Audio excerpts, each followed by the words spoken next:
Bismillahirrahmanirrahim. Assalamualaikum warahmatullahi wabarakatuh. Perkenalkan, nama saya Muhammad Abizar Wildan, NIM 1192020139139, kelas PAI 5D, UIN Sunan Gunung Jati Bandung. Insya Allah pada kesempatan kali ini akan mempresentasikan mata kuliah Filsafat Islam tentang pemikiran filsafat Al-Ghazali. Abu Hamid Al-Ghazali inilah salah seorang tokoh muslim terkemuka sepanjang zaman. Ia dikenal sebagai seorang ulama, filosof, dokter, psikolog, ahli hukum, dan sufi yang sangat berpengaruh di dunia Islam dan peradaban barat. Pemikiran-pemikiran Al-Ghazali memang sungguh fenomenal. Riwayat hidup Imam Al-Ghazali. Nama lengkap beliau adalah Abu Hamid Muhammad bin Taus At-Tusi Asy-Syafi'i Al-Ghazali. Secara singkat, beliau dipanggil Al-Ghazali atau Abu Hamid Al-Ghazali dan mendapat gelar Imam Besar Abu Hamid Al-Ghazali Hujatul Islam. Namanya kadang diucapkan Ghazali 2Z, artinya tukang pintal benang, karena pekerjaan ayah beliau adalah tukang pintal benang wol. Sedangkan yang lazim ialah Ghazali, 1Z, diambil dari kata Ghazalah, nama kampung kelahirannya. Beliau lahir di Taus, Khurasan, Iran, dekat Mashhad sekarang pada tahun 450 Hijriah atau 1058 Masehi. Beliau dan saudaranya Ahmad ditinggal yatim pada usia dini. Pendidikannya dimulai di Taus, lalu Al-Ghazali pergi ke Jurjan.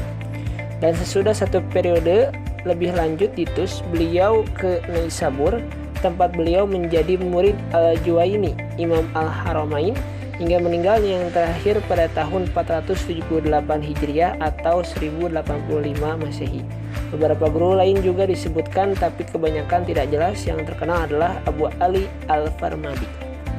Al-Ghazali adalah ahli pikir ulung Islam yang menyandang gelar pembela Islam atau Hujatul Islam, hiasan agama Zainuddin, samudra yang menghanyutkan Bahrun Mukrik, dan lain-lain. Riwayat hidup dan pendapat-pendapat beliau telah banyak diungkap dan dikaji oleh para pengarang, baik dalam bahasa Arab, bahasa Inggris, maupun bahasa dunia lainnya, termasuk bahasa Indonesia.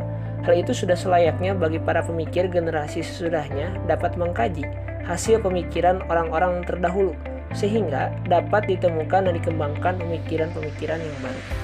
Pada masa kecilnya, Al-Ghazali mempelajari ilmu fiqh di negerinya sendiri pada Syekh Ahmad bin Muhammad Ar-Razikani. Kemudian pergi ke negeri Jurjan dan belajar pada Imam Ali Nasar Al-Ismaili. Setelah mempelajari beberapa ilmu di negeri tersebut, berangkatlah Al-Ghazali ke negeri Nisapur dan belajar pada Imam Al-Haramain. Pada tahun 484 Hijriah atau 1091 Masehi, beliau diutus oleh Nizamul Mulk untuk menjadi guru besar di Madrasah Nizamiyah yang didirikan di Baghdad. Beliau menjadi salah satu orang yang terkenal di Baghdad dan selama 4 tahun beliau memberi kuliah kepada lebih dari 300 mahasiswa. Pada saat yang sama, beliau menekuni kajian filsafat dengan penuh semangat lewat bacaan pribadi dan menulis sejumlah buku. Abu Hamid Al-Ghazali inilah salah seorang tokoh muslim terkemuka sepanjang zaman. Ia dikenal sebagai seorang ulama, filosof, dokter, psikolog, ahli hukum, dan sufi yang sangat berpengaruh di dunia Islam dan peradaban barat. Pemikiran-pemikiran Al-Ghazali memang sungguh fenomenal. Pemikiran filsafat Imam Al-Ghazali. Islam memiliki cara pandang tersendiri dalam masalah pendidikan. Orientasi pendidikan yang seharusnya bisa dicapai mempengaruhi cara pandang proses pendidikan itu sebagaimana mestinya. Perlu diketahui bagaimana bahwa pendidikan Islam sebagai langkah untuk menghasilkan pelajar atau peserta didik yang sesuai dengan goal Islam. Pengertian filsafat pendidikan Islam, ilmu yang berkaitan dengan masalah mendasar dari segala hal disebut filsafat. Filsafat berusaha untuk membongkar realitas secara mendalam mengenai dasar-dasar terbentuknya hal-hal prinsip yang membuat realitas ada dan menjadi pandangan hidup atau pandangan seseorang dalam melihat realitas tersebut.